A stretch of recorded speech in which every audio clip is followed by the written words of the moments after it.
Hello again, everybody. We are back. It's Joe Deacon with ISU beat writer Jim Benson here to talk about Redbird men's basketball again on our Redbird Report. Thanks for watching. Well, Jim, nice start to the Valley schedule for the Redbirds at 3-0. Yeah, it's a little different than since we last talked. Before they were kind of struggling, losing a lot of close games early in the season. They've kind of seemed to have really kind of turned it around. It's been keyed by their defense. Their defense has just been outstanding in the last 7 or 8 games, really getting after it. So Redbirds are on a little bit of a roll right now. Yeah, and even heading into the Valley season, their trip to Hawaii, actually, they played pretty well there too. It kind of jump-started into the conference. Oh, there's no doubt. That's where it kind of really started. Tony Wills has gotten healthy, and that kind of really kind of triggered their defense. Tony's one of their best defensive players. He had the sports hernia surgery into September. It really took him a while to kind of feel 100%. Now he's moving great on defense.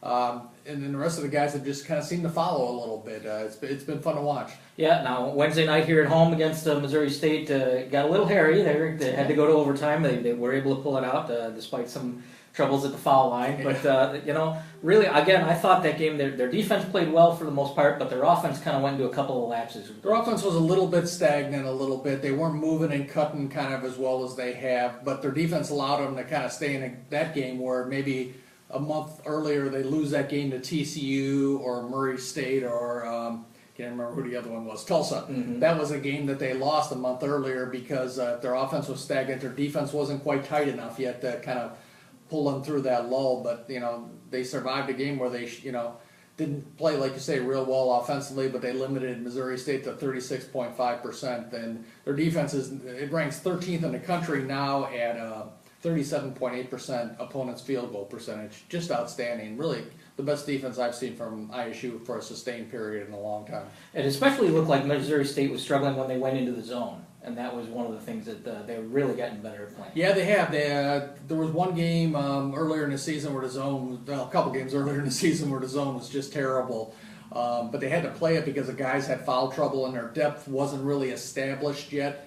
But now their depth is kind of established, so even if somebody gets into foul trouble, like McIntosh had foul trouble the other game, they have enough depth where Ninja can come in, or they have Fain and Hawkins still in the back row where they're fine. So it's really a good time for the Redbirds right now. You mentioned McIntosh with the foul trouble against Missouri State. One of the broadcasters is saying, he's kind of not having a good game tonight, and then you look down and he still winds up being their leading scorer. Right. They were playing well offensively until he got his second foul in the first half, and they were up by 9 points. From that point on, they had to take him out just to kind of preserve him.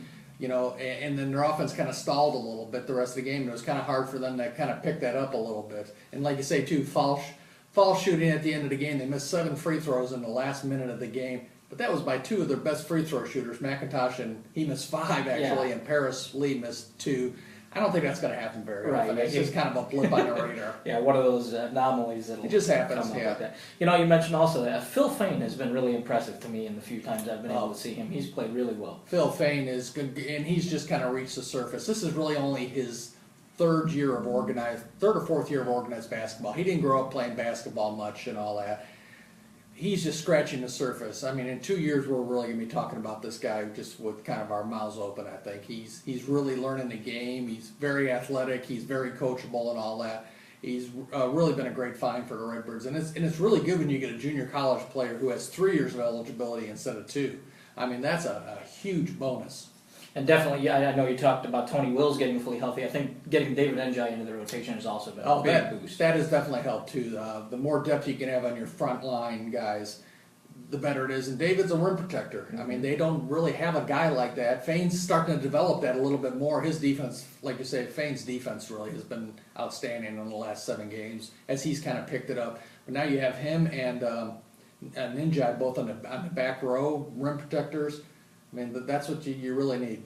Yeah, so tomorrow they go off to Indiana State. Another tough game to try and get to 4-0 in the conference. Indiana State has been a house of horrors for Illinois State. The first year I covered the beat was Porter Moser's last year. They won at Indiana State. They have not won since. 5 Tim Jankovich teams went there, 5 lost. In some peculiar situations sometimes. Yeah. And Dan Muller's taken 4 teams there, and 4 teams have lost. All 9 of those games, I'm serious, Illinois had a chance to win every one of those 9 games. for one reason or another. Somebody had the flu, somebody dribbled the ball off their foot. Just weird stuff happens at that place. Yeah, like you said, House of Horrors. It's been a house of horrors, and they just kind of need to get that off their, kind of get the monkey off their back a little bit. Yeah, and then next week, what is it, Southern Illinois and Wichita State coming up? Southern Illinois and Wichita State. So this is kind of a really big 3-game stretch for the Redbirds. If they can get through this stretch undefeated, there's no doubt in my mind. They're good enough to win every night in the Missouri Valley Conference. But if they're off a little bit, they can be gotten too, nicked off. Yeah. All right. Well, that's going to do it for this week's show. As always, we appreciate you giving us a look, and we'll be back next week to talk about how the Redbirds do in the next couple games. Thanks a lot.